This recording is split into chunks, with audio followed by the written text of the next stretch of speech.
Hi, my name's Jim McCarthy, here today to talk about graphic novel Eminem in My Skin, written by myself and Barnaby Legg, illustrated by Flameboy and published by Omnibus Press.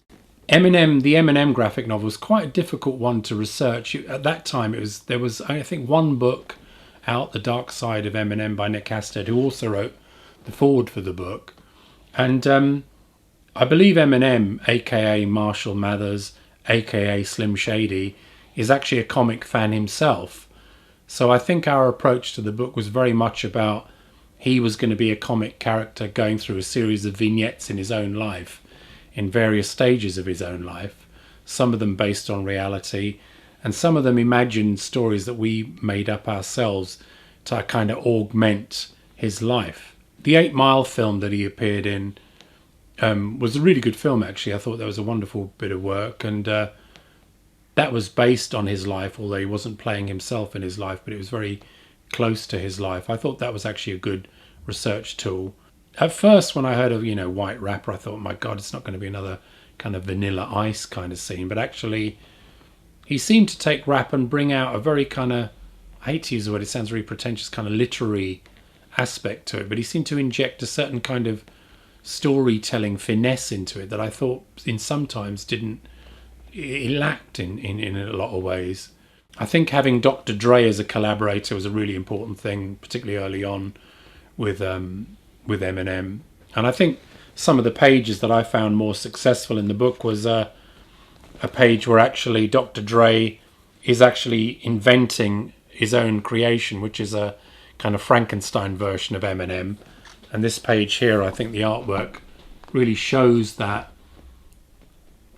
really well, where he's kind of helping his creation out of a vat of fluids that he's put together in a laboratory. And the Frankenstein aspect of it, I think, is quite a good corollary for created rock stars in the industry.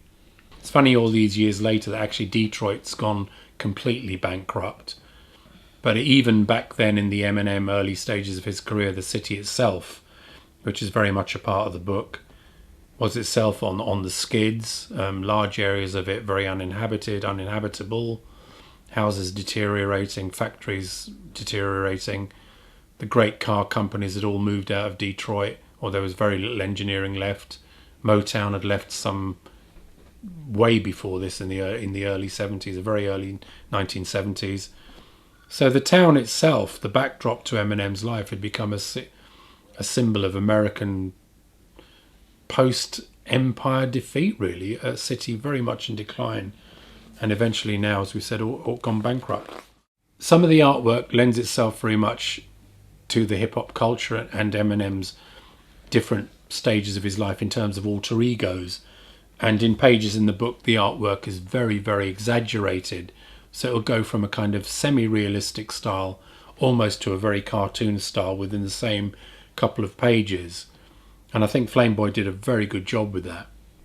This interior artwork here showing Eminem on stage in his then garb as a mixture of Jason from Friday the 13th and Leatherface from the Texas Chainsaw Massacre was our original mooted front cover for the book.